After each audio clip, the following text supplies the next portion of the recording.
My friend Bryn reminded me about a trick that Mike Romanowski taught him.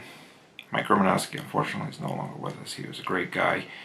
He was a great fly tyer, and I tied with him on many occasions. He was a Fly Tyers Guild member for a long time, and I tied with him maybe a couple months before he passed away. It was a very sudden passing. He was in his 50s. I was very, very surprised and upset that we lost him. But so the only thing we can do is just kind of spread around his tips and his flies. So he was really big into Comparaduns. Guy tied the best Comparadun going. It was ridiculous. So what I thought I'd do is I'd use this trick that Bryn reminded me of, and I'd tie a Comparadun Sulphur. So this is what I'm going to tie. You can see all that hackle is nice, right up in that in the shape of a Comparadun. It's pretty cool, right? Well, I'm going to show you how to do it. It's actually very simple. It's amazing how many things that when you look at a fly and you say, how the hell did someone do that? And then they tell you how they did it, and you go, that's it? That's all you did? You don't know how many times that's happened to me where I've just, thought something was just damn near impossible, and meanwhile it was very simple. You just needed to know the one little thing that made it possible. Now, let me get you up a little bit in a better spot here. That's better. Okay, so all-purpose dry, size 16 at the Sprite. Great fishing hook. Thread, 12-0 Georgia Benicia yellow. Simple stuff, simple fly. I'm just going to tie on right here. We'll go back to about there. Tail, ginger. This is just from a whiting tailing pack. You can use a few fibers or whatever. This is, I don't know, 4 or 5, I think.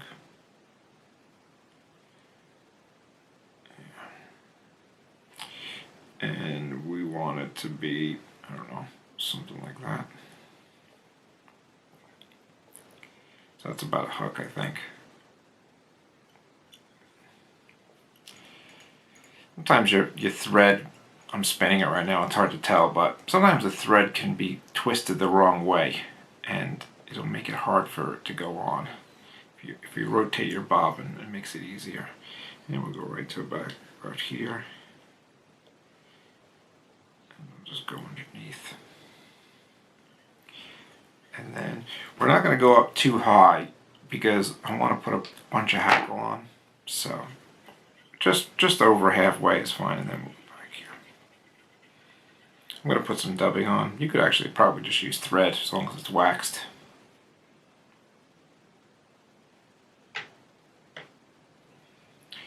And the dubbing I'm going to use is just this Nature's Finest Beaver dubbing.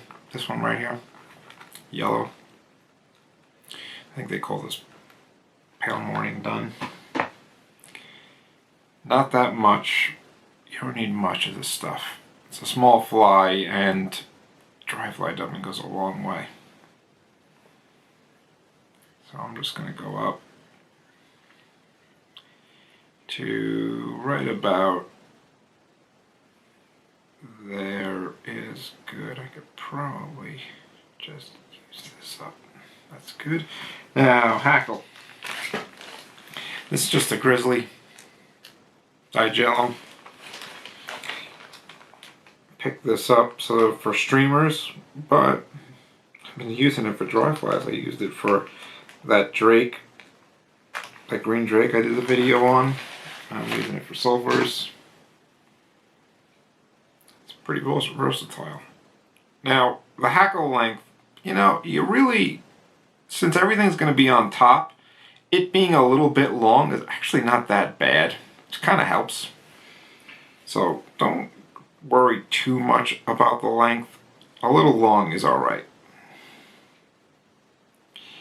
I mean, if you look at like a Comparadun with deer hair, it's pretty long. If it was on the bottom, though, it would be way, way longer, than the hook gap. but that's just the style. Now I'm going to use these small Hackle pliers here, and we're going to make a bunch of turns, and we're just going to try and just put them right next to each other.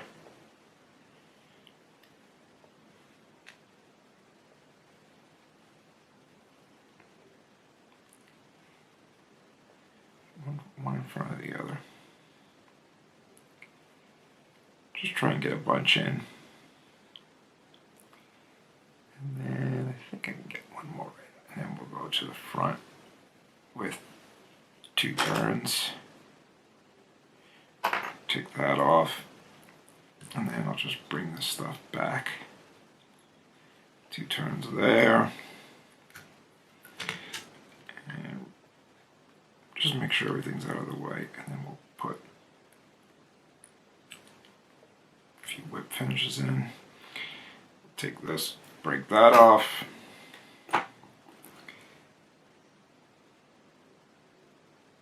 Cut that. Now, for the trick, I'm going to just turn you upside down here.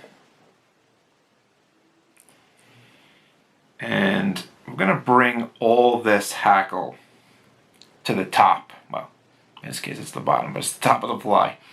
And we're also going to make sure that it makes it easier when the hackle that's on your side gets pushed towards your side, and the hackle that's on my side gets pushed towards my side. It just makes it easier. So try and be conscious of that. And you can look, if you look this way, you'll see, oh, you know what I mean? Look at that. I got like 3 fibers or 4 fibers going the wrong way.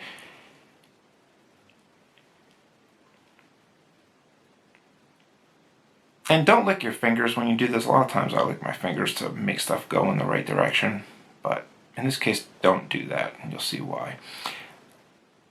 Now, if you did this, it looks good now. It's all on top. The problem is it's going to go back to the natural direction that the hackle, you know, it usually is pointed in, right? It's going to slowly, maybe you can even see, it's starting to creep back to the way it was.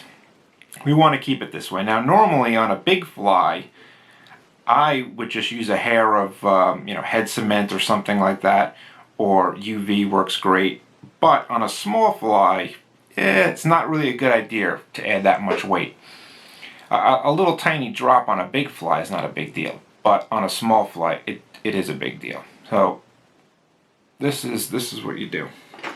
Get yourself a lighter and a bodkin, and you heat up the point of this bodkin real good. And if you put it in the blue flame part, it's going to heat up faster and hotter. And you're not trying to make the bodkin glow or anything, but you're just getting it hot. Now grab all these, make sure you just touch the hackle.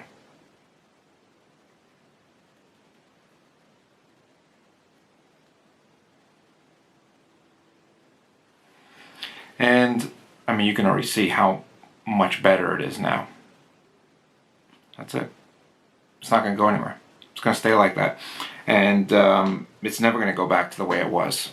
Why this works? I think it's because that, like, it doesn't really melt it.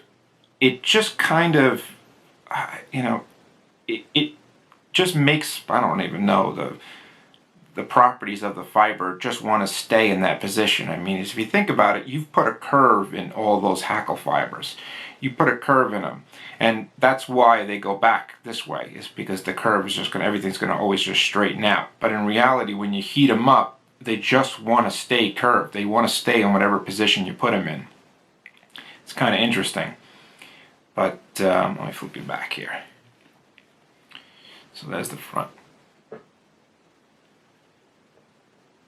That's the back. That's cool, right? That's really cool. Never going to go back to the way it was. Look at that underneath. Very cool. Very cool little trick from Mike Romanowski. I miss that guy. He's a good guy. All right.